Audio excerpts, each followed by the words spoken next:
Tax കുറച്ച് സുലഭമായി എത്തിക്കുക എന്നുള്ള ഒരു നയപരമായ വ്യതിയാനം വരുത്തുമ്പോൾ എക്സൈസ് മന്ത്രി എന്തിനാണ് ഇരുട്ടിൽ നിർത്തിയത്?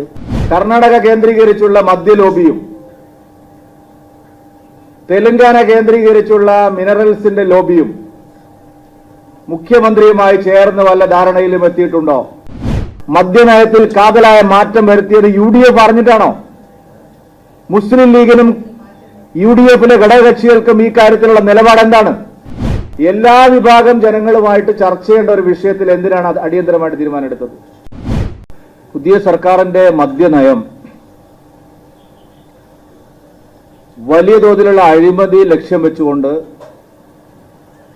അതിവേഗത്തിൽ തീർപ്പാക്കിയ ഒരു നടപടിയാണ്.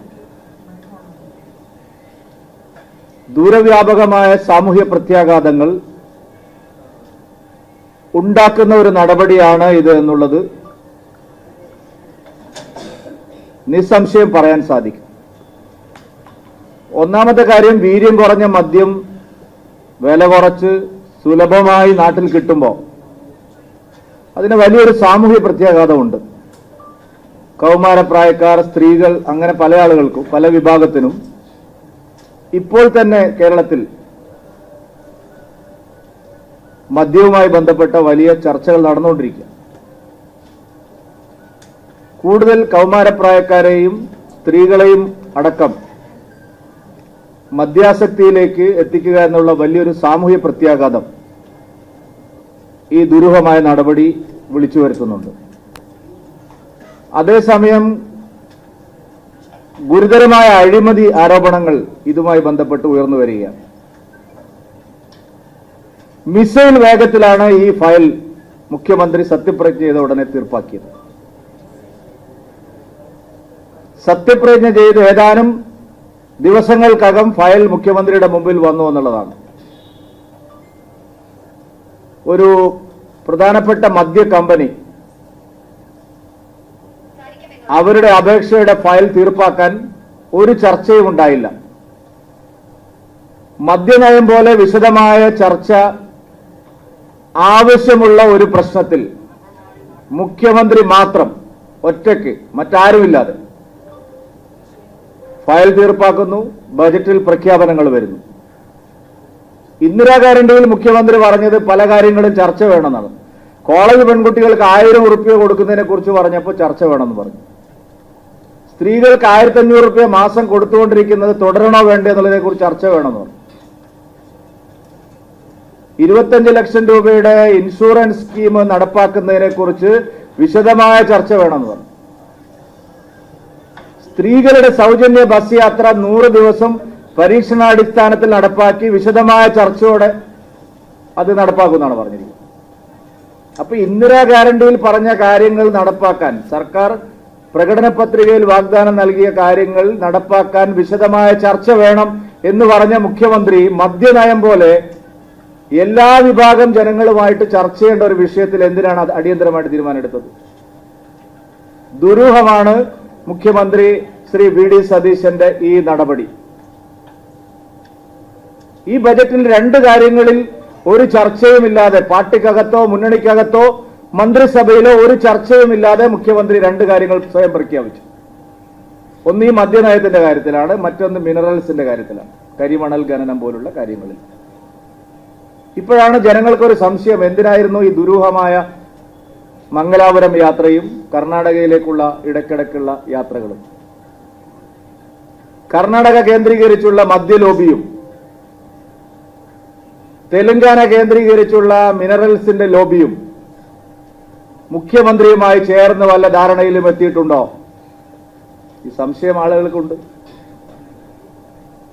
മദ്യനയത്തിലൊരു വ്യതിയാനം വരുമ്പോ, വീര്യം കുറഞ്ഞ മദ്യം ടാക്സ് കുറച്ച് സുലഭമായി എത്തിക്കുക എന്നുള്ള ഒരു നയപരമായ വ്യതിയാനം വരുത്തുമ്പോ എക്സൈസ് മന്ത്രി എന്തിനാണ് ഇരുട്ടിൽ നിർത്തിയത്?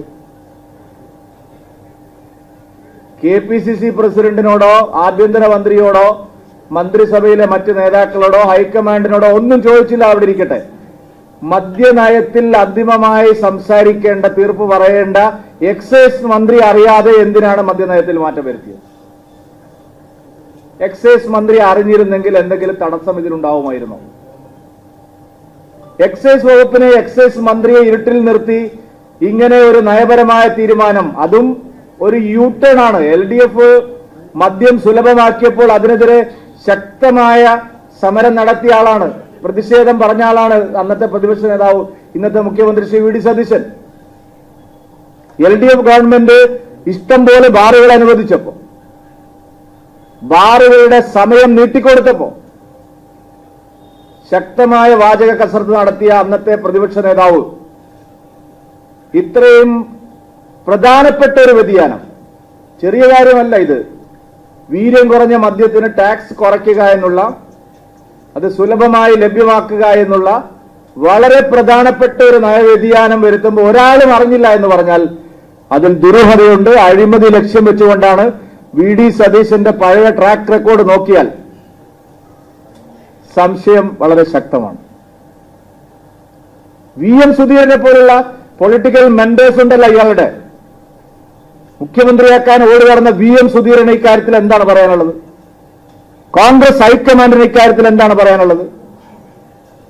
ആഭ്യന്തര മന്ത്രി ഇന്നലെ പറഞ്ഞിരിക്കുന്നത് ബജറ്റ് പ്രഖ്യാപനത്തിന്റെ രഹസ്യം സൂക്ഷിക്കാനാണ്. ആരെയാണ് കബളിപ്പിക്കുന്നത്? വളരെ വിശദമായി ഇതിനകത്ത് അന്വേഷണം ആവശ്യമുണ്ട്. ഈ നടപടി എന്തിനു വേണ്ടിയാണ് എന്ന് ജനങ്ങളോട് തുറന്നു പറയേണ്ട ആവശ്യമുണ്ട്. മദ്യനയത്തിൽ കാതലായ മാറ്റം വരുത്തിയത് UDF അറിഞ്ഞിട്ടാണോ?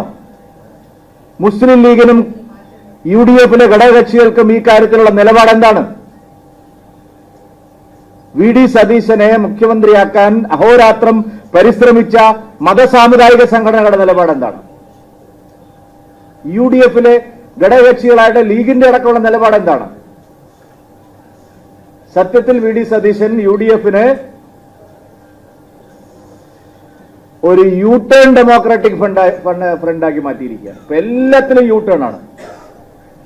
LDF ഗവൺമെന്റിനെതിരെ എന്തെല്ലാം കാര്യങ്ങൾ അവർ വിമർശിച്ചിട്ടുണ്ടോ അതിലെല്ലാം യുണൈറ്റഡ് ഡെമോക്രാറ്റിക് ഫ്രണ്ട് അല്ല, ഇപ്പൊ ഒരു യൂട്ടേൺ ഡെമോക്രാറ്റിക് ഫ്രണ്ടായി UDF മാറ്റിയിരിക്കുകയാണ് വി ഡി സതീശൻ.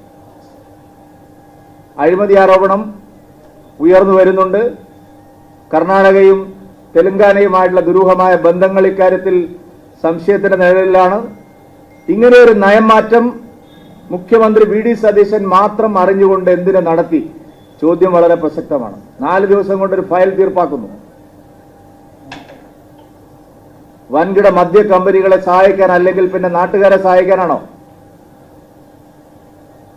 അതുകൊണ്ട് ഇതിനെതിരായിട്ട് ശക്തമായിട്ടുള്ള ജനകീയ പ്രതിഷേധം ഞങ്ങൾ സംഘടിപ്പിക്കും. ഈ മദ്യനയം തുടരാനാണ് തീരുമാനമെങ്കിൽ സാമൂഹിക സാംസ്കാരിക സംഘടനകളും മറ്റ് ആധ്യാത്മിക സംഘടനകളും എല്ലാവരുമായിട്ട് ചർച്ച ചെയ്ത് ഈ കാര്യത്തിൽ ഒരു ശക്തമായിട്ടുള്ള നിലപാടുമായിട്ട് ഞങ്ങൾ മുമ്പോട്ട് പോകും.